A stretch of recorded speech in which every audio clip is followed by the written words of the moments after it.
Rape करने की कोशिश करने लगते। उनकी पत्नी मदद का गुहार लगाने लगते और चीखते चिल्लाते लोगों से मदद का गुहार लगा रहे थे, लेकिन कोई भी उनका मदद करने के लिए सामने नहीं आया। उत्तर प्रदेश के लखनऊ रेलवे स्टेशन से 8 अक्टूबर 2021 को एक ट्रेन मुंबई के लिए जैसे ही रवाना होता है और अगला स्टेशन पहुंचता है तो 8 बदमाश उस ट्रेन में चढ़ जाते हैं और अगला स्टेशन के आने से पहले ही लूटपाट जैसे घटनाओं को अंजाम देने लगते हैं। वहां बैठे हुए सभी यात्रियों से उनके गहने से लेकर के कीमती सामान को छीन लेते हैं और छीनने के बाद एक सीट पर बैठ जाते हैं और अगला स्टेशन का इंतजार करने लगते हैं। लेकिन इसी बीच 8 बदमाश का नज़र एक महिला पर पड़ जाता है और गंदी इशारा करने लगता है। महिला के साथ में छेड़खानी किया जाता है और महिला इनका विरोध करने लगते हैं। लेकिन जैसे ही महिला इनका विरोध करते हैं तो बदमाश उनके साथ में जबरन करने की कोशिश करने लगते हैं। तो उनका बीच बचाव करने के लिए पति सामने आ जाते हैं। लेकिन जैसे ही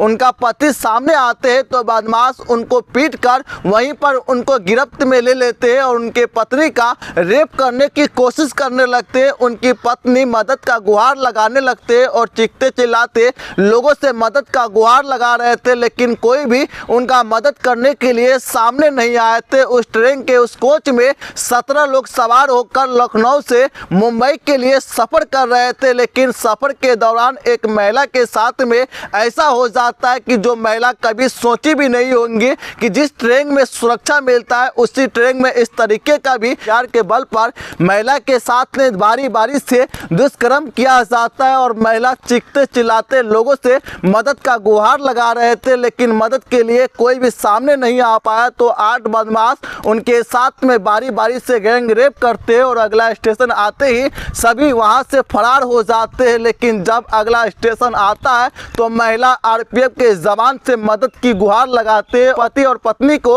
अस्पताल पहुंचाते हैं जहां उनका उपचार किया जाता है। लेकिन जैसे ही इस बात का खुलासा हुआ कि महिला के साथ में गैंग रेप किया गया था और 8 बदमाश गैंग रेप के बाद मौके से फरार हो गया तो आरपीएफ के जवान का हाथ पैर फूलने लगता है और आरोपी की गिरफ्तारी को लेकर के कई जगहों पर छापेमारी किया जा। 17 लोग उस कोच में सवार होकर के उत्तर प्रदेश के लखनऊ से मुंबई का सफर कर रहे थे, लेकिन कोई भी मदद करने के लिए सामने नहीं आया था। 8 बदमाश के हाथ में हथियार था और इसे देखकर सभी डर गए थे और गिरफ्तार करने के बाद कई गंभीर धाराओं में मामले को दर्ज करके आरोपी को जेल भेज दिया जाता है। इस पर आप लोगों का विचारधारा क्या है हमें कमेंट बॉक्स में जरूर लिखिए। आप हमारे चैनल में पहली बार आए तो न्यूज़ पब्लिक बिहार को यूट्यूब पे सब्सक्राइब कर ले, फेसबुक पेज पर देख रहे हैं तो फॉलो करना ना भूले और इस वीडियो को जरूर शेयर कर दें आप।